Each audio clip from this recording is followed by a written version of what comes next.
নমস্কার বন্ধুরা, আমি মৌ। আমার রান্নাঘরে আপনাদের সকলকে স্বাগতম। বন্ধুরা, আজকে করব বেতর শাক। তার জন্য প্রথমে বেতর শাকগুলোকে কুচিয়ে ধুয়ে নিয়েছি। এরপর কড়াইয়ে তেল দিয়ে তাতে শুকনো লঙ্কা, কালো জিরে, রসুন ফোড়ন দিয়ে কেটে রাখা বেগুনগুলো দিয়ে দিলাম। এরপরে দুটো চেরা কাঁচা লঙ্কা, পরিমাণ মতো নুন, হলুদ দিয়ে ধুয়ে রাখা শাকটা দিয়ে বেশ কিছুক্ষণ নাড়াচাড়া করলাম। এবার শাক থেকে জল বেরিয়ে এসেছে। দেখুন বন্ধুরা, এবার আমি শাকটা সিদ্ধ হওয়ার জন্য ঢাকা দিয়ে দেবো। এদিকে শাকটা সিদ্ধ হচ্ছে।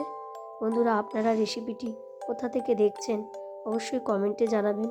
আর ভালো লাগলে একটা লাইক, কমেন্ট, সাবস্ক্রাইব করতে ভুলবেন না।